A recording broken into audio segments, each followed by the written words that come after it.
প্রিয় বন্ধুরা, স্ক্রিনে যাকে দেখতেছেন ইনি হচ্ছে আমাদের গোপালপুরের কৃতি সন্তান সম্পর্কে আমার কাকা হয়।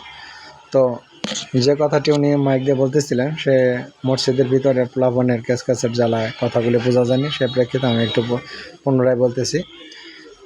বেগম খালেদার যে অসুস্থতার কারণে সে প্রায় প্রত্যেকটা মসজিদেই দোয়ার আয়োজন করা হয়েছিল।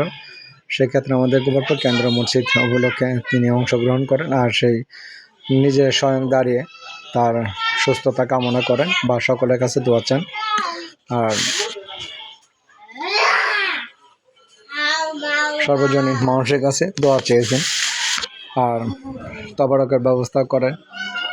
সব মিলিয়ে আলহামদুলিল্লাহ অনেক ভালো হয়েছিল অনুষ্ঠানটি বা দোয়ার আয়োজন, আর তবারকটাও অনেক সুন্দর হয়েছিল। তো আমরাও সেই প্রেক্ষিতে দোয়া করি আল্লাহ পাক যেন ওনাকে সুস্থতা দান করে, এমনকি মানুষের কল্যাণে কাজ করার জন্য তৌফিক দান করেন, এবং ইসলামের পথে যেন প্রতিটা কাজ হয় সেই তৌফিক যেন দান করে। আমরা অন্তরস্থল থেকে দোয়া করি যে মহান আল্লাহ তাআলা তাকে যেন খুব তাড়াতাড়ি সুস্থতা দান করে। অতএব আমার ফেসবুকের পক্ষ থেকে অভিনন্দন ও শুভেচ্ছা, আর তার সুস্বাস্থ্য কামনা করে বিদায় নিচ্ছি।